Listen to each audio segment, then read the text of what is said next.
Hello friends, this is Dr. RPS Chauhan, Professor and Head Department of Electronics and Communication Engineering at IMS Engineering College, Ghaziabad. I welcome you all in my new lecture of subject microprocessor and microcontroller. Today in my lecture I am going to discuss interrupt programming, analog to digital converter, digital to analog converter, stepper motor interfacing with 8051 microcontroller. So before discussing the interrupt programming, let us discuss in 8051 microcontroller we have 6 interrupt which are allocated as follows. The first is reset, which is called the power of reset.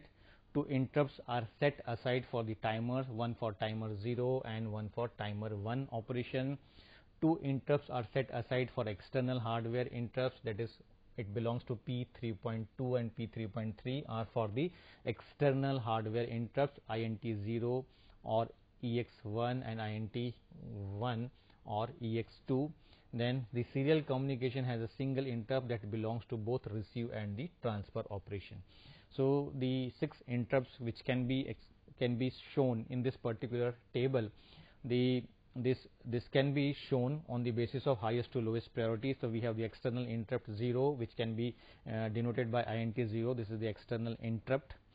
Timer interrupt 0, it is designated by TF0 and it is the internal interrupt. And then external interrupt 1, INT1, it is also external interrupt. Timer interrupt 1, TF1, and it is the classification is internal interrupt and serial communication. So for this serial communication we have RI and TI interrupt, and this is the interrupts. So we have the highest to lowest priority. The interrupts can be shown in this particular table from the highest to lowest priority. So these are the 6 interrupts of 8051 microcontroller.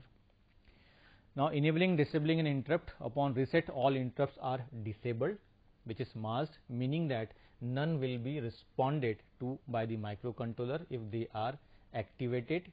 The interrupt must be enabled by software in order for the microcontroller to respond them. So upon reset, all interrupts are disabled, which is masked, meaning that none will be response. To make this interrupt enable, we need a software instruction. With the help of software instruction, we can able to enable the interrupt. There is a register called interrupt enable register that is responsible for enabling or unmasking and disabling, masking the interrupt. So with the help of interrupt enable, which is user programmable, we can able to enable and disable the interrupt of 8051 microcontroller. To enable an interrupt, bit D7 of the interrupt enable register, it is a 8-bit register. On this bit D7 of the interrupt enable register, that is the enable that is EA bit must be set to high to allow the rest of the register take effect. So here this bit D7, with the help of bit D7 of the interrupt enable register, we must set to high to allow the rest of the register can take effect. If EA is equals to 1, interrupts are enabled and will be responded to if their corresponding bits in the interrupt enable register. So we need to put the EA bit of the interrupt enable register to 1. If EA is equals to 0, no interrupt will be responded to even if the associated bit in the interrupt enable register is high. So this is very important point. If you enable the corresponding interrupt of the interrupt enable register or any interrupt, we need to keep this EA bit of interrupt enable register is 1. If it is 0, then no interrupt will be responded. So this is required to remember. Now the interrupt which belongs to timer, the timer flag, that is TF0, is raised when the timer roll overs. If the timer interrupt in the interrupt enable register is enabled, whenever the timer roll over, TF is raised and the microcontroller is interrupted in whatever it is doing and jump to the interrupt vector table to service the interrupt service routine. So here the interrupt which belongs to the timer, which is the timer flag. So whenever the rollover takes place, the timer flag is set to 1, and once the corresponding bit of the timer flag in the interrupt enable is enabled, then the microcontroller is interrupted and it will transfer the control from the main program to the interrupt service routine. It will execute the service routine, which is stored in the vector location of this TF timer interrupt. In this way, the microcontroller can do other until it is notified that the timer has rolled over. So this is the diagram, which the help of this diagram we can able to explain, we can able to understand that how this timer flag is transfer the control. When this timer flag is set, the microcontroller is transfer the control into the vector location. So here for timer 0 we have the corresponding interrupt, that is TF0. So whenever the rollover takes place, this timer flag 0 is set to 1. It will jump from the vector location, that is 00BH, which is for timer 0, and when this timer flag is set to 1, the interrupt service routine can be executed, which is started from 001BH. So this is the vector location for TF0 and TF1. So these are the interrupts which belongs to timer operation. Then for this timer interrupts, we need to this program, with the help of this we can able to explain how this timer interrupt can be used in the 8051 microcontroller. So write a program to generate a square wave of 50 Hz frequency on P1.2, that's port P1.2 pin of 8051 microcontroller.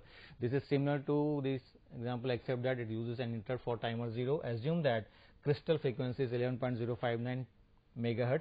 So here the main program which is started from this particular memory location, this is the assembler directive, that is ORG. Then long jump main, the main program will start from this particular memory location. So here we need to configure TMOD register with a value for selecting the timer 0, that is mode 1 operation. Since it is mode 1 operation, so we need to configure TL0, that is timer 0, low byte register and high byte register with a value that is 00 and DCH. Then the interrupt enable register is configured with the help of the instruction move IE comma #8 to H to enable timer 0 interrupt. Then once the value can be loaded and once the interrupt enable, the corresponding bit of interrupt enable registers enable, we need to start the timer with the help of instruction set BTR 0, and we keep monitoring the timer flag here with the help of the instruction. So whenever the timer flag is the corresponding interrupt or the rollover takes place, it will automatically start transfer the control into the subroutine. So here for this timer 0, the corresponding vector location is 000BH, where the ISR for timer 0 is located. So it will execute this subroutine, that is interrupt service routine. The instruction that is CPL P1.2, it will complement the P1.2 to generate a square wave, and here the value that is TL0 can be loaded into the register, that is TL0, and TS0 is loaded. The value can be loaded into this TS0, that is 0 DCH, and the instruction which is the last instruction of any subroutine, which is nothing but the RET I instruction written from the interrupt service routine. So once this instruction is executed, it will return back into the main program, and it will start executing the instruction that is SJMP here. So it will start again to this particular memory location, and finally the program will generate a square wave of 50 Hz frequency on P1.2 when the timer flag is interrupted, timer 0 flag is interrupted. Next is the serial communication interrupt. So in 8051 there is only one interrupt set aside for the serial communication. This interrupt is used to both send and receive the data. If the interrupt bit in the interrupt enable register, that is IE.4, is enabled, when RI or TI is raised, the 8051 gets interrupted and jumps to the memory location, that is 0023, to execute the interrupt service routine. So with the help of this diagram, so this is the OR gate. So if any of this interrupt is raised, so it will execute the interrupt service routine which is started from this particular memory location, that is 0023H. So serial interrupt is invoked by TI or RI flag when these interrupts are, or the corresponding flags are set. So these interrupts belongs to the serial communication. In the ISR, we must examine the TI and RI flag to see which one caused the interrupt and response accordingly. So in this interrupt service routine, we will monitor the TI flag or RI flag and identify that which interrupt which actually call the interrupt service routine, or which interrupt is invoked by calling the interrupt service routine. So here this program, with the help of this program, we can explain this serial communication interrupt. So in this program, the statement is that write a program in which the 8051 gets data from port P1 and sends it to the P2 continuously, while incoming data from the serial port is sent to port P0. Assume that crystal frequency is 11.0592 megahertz, and set the baud rate of 9600. So here the crystal frequency is given, that is 11.0592, it is megahertz. So 11.0592 megahertz is the clock input frequency which given, the crystal frequency is given. So this is the program. In this main program we need to configure this port P1 as an input port with the help of this instruction move P1, that is 0 for FFH, by sending this FFH to this port P1. So with the help of that, the port P1 is configured as the input port. Then we need to configure TMOD register for timer 1 in auto reload mode, that is mode 2. Then load the TH register for this 9600 baud rate value. So this FD is for 96000 baud rate, we need to configure this. Then SCON register is for 8-bit 1 stop bit and REN enable. So we need to configure SCON register with a value 50. Then enable for serial interrupt. So we need to transfer this 1001000B to the interrupt enable register, or we need to configure interrupt enable register with the help of this instruction. Once this corresponding bit of the interrupt enable register is enabled, then start the timer, that is with the help of instruction set B TR1. Then transfer the value from this P1 to the accumulator, read the data from this port 1, because already port P1 is configured as the input port, and from this accumulator the data can be sent to port P2 with the help of instruction move P2 comma A, and back to that keep the next value, or transfer the next value from this P1 to accumulator and from accumulator to P2. So once the timer is start and once the rollover takes place, it will execute the interrupt service routine, and with the help of this interrupt service routine we need to keep monitoring that whether this TI is high or not. Then this once this TI is high, it means that SBUF register will have value that will need to move into the save place into the accumulator, and from accumulator to P0, then clear the RI since CPU doesn't return from the interrupt service routine. So here we execute the instruction RETI and return back into the main program. So this is the program which will perform the serial communication operation for the interrupt operation, serial communication interrupt operation. Next is analog to digital converter, and ADC is called analog to digital converter, are among the most widely used devices for data acquisition. A physical quantity like temperature, pressure, humidity and velocity is converted to the electrical voltage current signal using a device which is called a transducer or sensor. So when the physical quantity is used or input, so we need to convert this quantity into the electrical form. So this analog to digital converter is used to convert the electrical signal into the digital signal, and this digital signal can be processed with the help of microcontroller. So we need analog to digital converter to convert the electrical signal which is obtained from the transducer, and the output of the transducer is nothing but the electrical quantity which is in the form of voltage and current, and this voltage and current can be input to the ADC which will convert this analog signal into the digital signal which can be processed with the help of microcontroller. So we need analog to digital converter to translate the analog signal to digital signal, so microcontroller can read and process them. So the microcontroller can only process the digital data, process on the digital data. So we need to convert the analog signal or electrical signal into the digital signal, and ADC has n bit resolution where n can be 8, 10, 12, 16 or even 24 bits. So this is the ADC 0808 or 0809.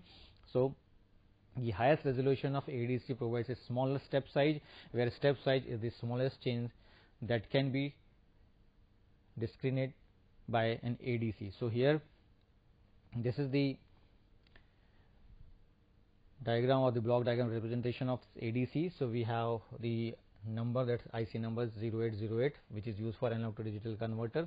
So this IC is most commonly used for analog to digital converter operation. Then the ADC 0809 or 0809 chip allows us to monitor up to 8 different analog input using only a single chip. Notice that ADC 0808 or 0809 has an 8-bit data output. So we have 8-bit data output. So we have this D0 to D7, these are the 8-bit data output, and here with the help of this we can able to select the channel, that is IN0 to IN7 with the help of these 3 select line A, B, C. So if the status of this line is, if A is 0, B is 0, C is 0, this channel input I and 0 is selected, and if all these select line A, B, C are 1, then channel 7 can be selected. So here with the help of this select line A, B, C, we can able to select the channel, we can apply the input, analog input to that, and accordingly we get the digital output on this D0 to D7 pin. So this is the interfacing diagram of ADC with 8051 microcontroller. So here the 8 output of ADC, that is D0 to D7, is connected to one of the port of the 8051. So here in this particular diagram, port P1 is used for receiving the digital data from the ADC. So this D0 to D7 lines of ADC, the output of this ADC is connected to the port P1 of 8051 microcontroller, while this port P2.0 and 2.1, 2.2 are used to select the select line or connect the select line of ADC. With the help of this, we can able to select the channel, and here the P2.5, 2.6 is used for read and write control operation. Then V reference pin of this is connected to 2.56 volt, and the ground pin is connected to the ground. So this is the interfacing diagram. The crystal frequency, the crystal oscillator is used to generate a frequency which is 11.0592 megahertz for the 8051 microcontroller, and it is connected in between the crystal 1 and crystal 2 input pin of 8051 microcontroller. So this is the interfacing diagram of ADC with the 8051 microcontroller, and the channel can be selected with the help of this select line, that is A, B and C of the ADC 0809. The analog to digital converter, these are the specification of an analog to digital converter. IC, we have V reference and V reference minus. At the reference voltage, we have V reference minus, V reference plus. The step size is 5 volt divided by 256, that is 19.53 millivolts. So with the help of this table, we can able to obtain the step size. Notice the ALE pin. This is the, we need to notice the ALE pin at the /11 pin of the this particular ADC. Then we use ABC address to select in the channel, that is IN0 to IN7. Then startup conversion, with the help of that SC, in the startup conversion process will be that initiated. SC is the same as the right pin of other ADC. Then end of conversion is given by this EOC pin of the ADC. Then EOC and output enable are the same in the INTR and the read pin of the another ADC. So these are the specification of analog to digital converter, that is 0808 or 0809. The following are the steps get from the ADC, that is to follow.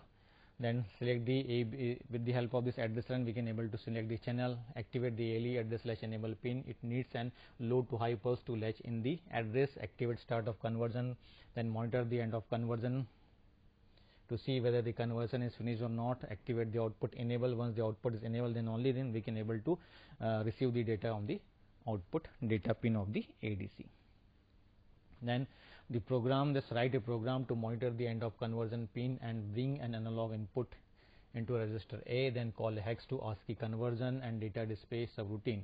Do this continuously. So this is the program with the help of that. So here this P 2.6, 2.7 and 2.5 bit are connected to right pin, that's for the start of conversion, which is need low to high pulses. When low end of conversion is takes place, read P2.5 is connected to read pin, a high to low pulse is applied, will read the data from ADC chip.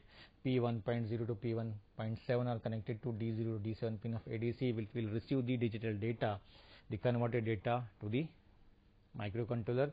Then these are the steps which is required to follow for analog to digital converter operation.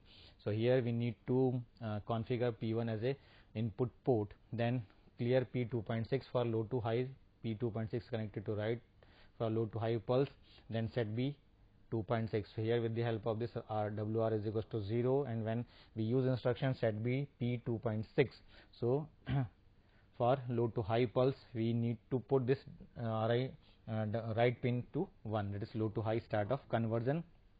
Then we need to monitor the end of conversion pin. This P2.7 is connected to an EOC pin of the ADC. So we need to monitor with the help of instruction jump if bit P2.7 here, then wait for end of conversion, then clear P2.5. so a high to low bit is required here. So conversion is finished, so enable read signal, then the value from this port P1 is transferred to the accumulator. So, we read the data from this port P1, because nothing but this is the P1 will receive the converted data, digital data from the ADC. Then we need to call a subroutine, that is a call conversion and a call data display subroutine. Then set B P2.5 display the data. This P2.5 is used to connect the read pin and SJMP back. So, we transfer the control from this particular location, then clear P2.6. So, this is the steps which are required for analog to digital conversion operation.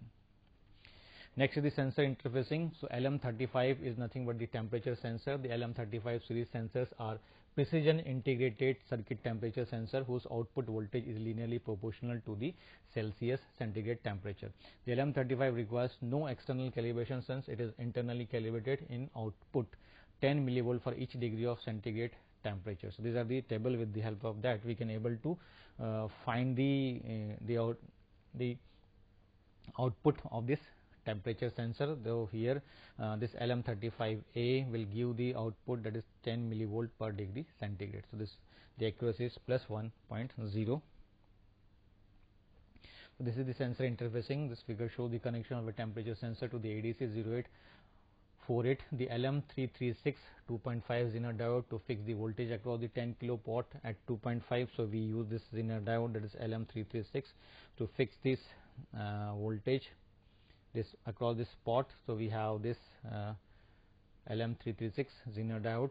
The use of this LM336 2.5 should overcome any fluctuation in the power supply. So, this is the interfacing diagram, how we connect the sensors to sense the temperature, and accordingly the output can be given to this ADC. The analog to digital converter will convert this analog signal into the digital signal, and it will give the digital data onto the microcontroller on this port P1.0 to P1.7. Once the microcontroller will receive the digital data, it will process the required operation.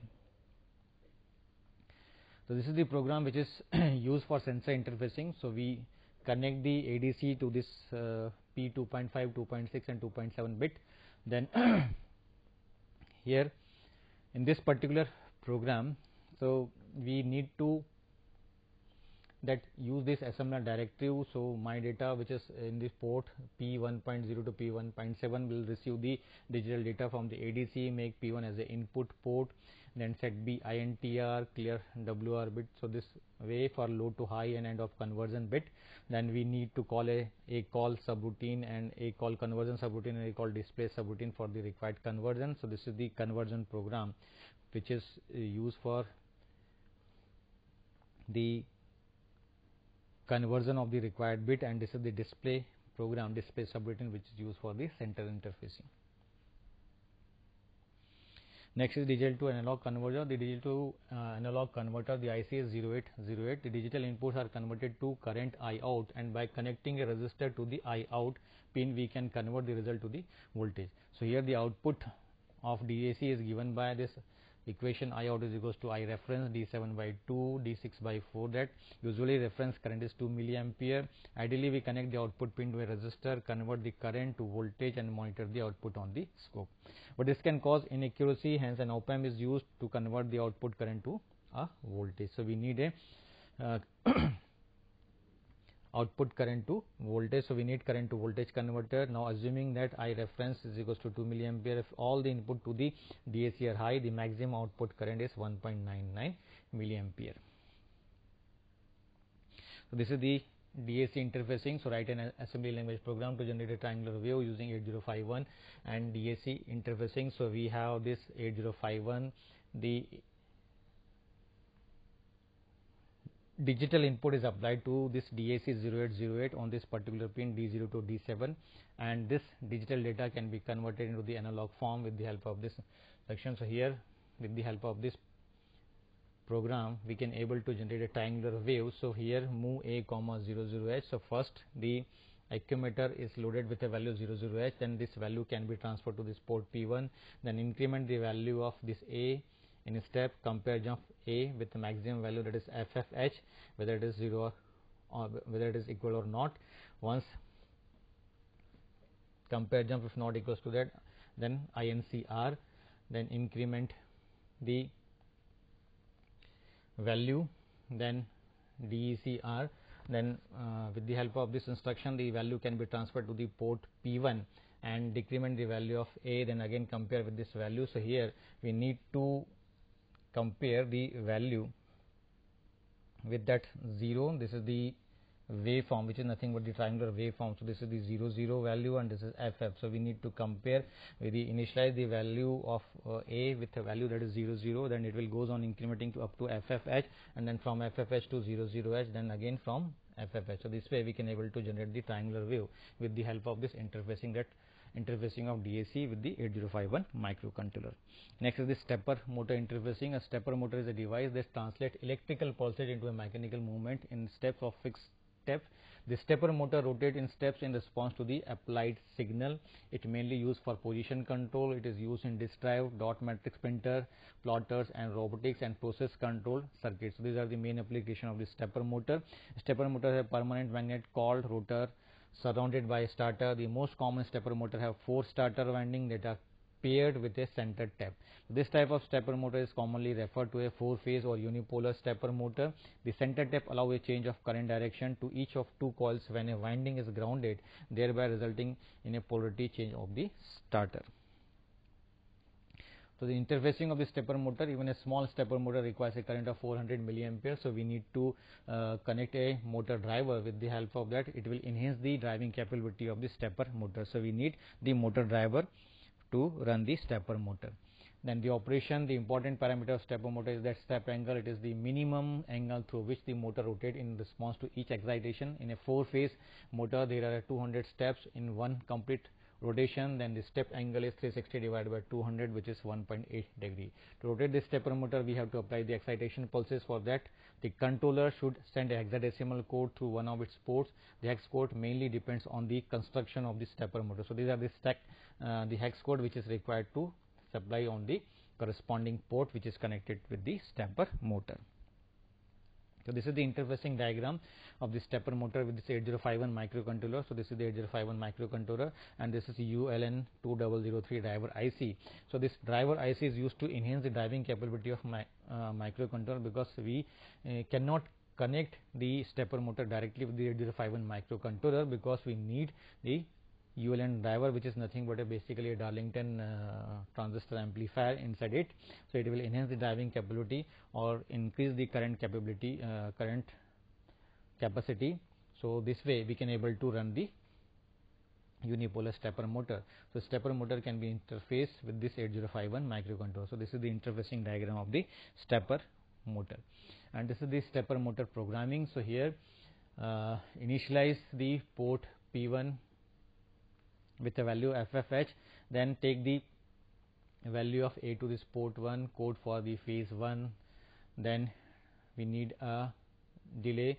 So this code, that hex code, can be transferred to this port A after a certain amount of delay for the required movement, and this is the delay subroutine. So here we use this nested delay. So we use 2 resistor R4 and R5 as a counter. So we have the inner and outer loop. So this is the nested loop which will generate the delay subroutine. So this is the program which will run the stepper motor in the required direction. So with the help of this 8051 microcontroller, we can able to run the stepper motor in the required direction with the help of this ULN driver. Thank you.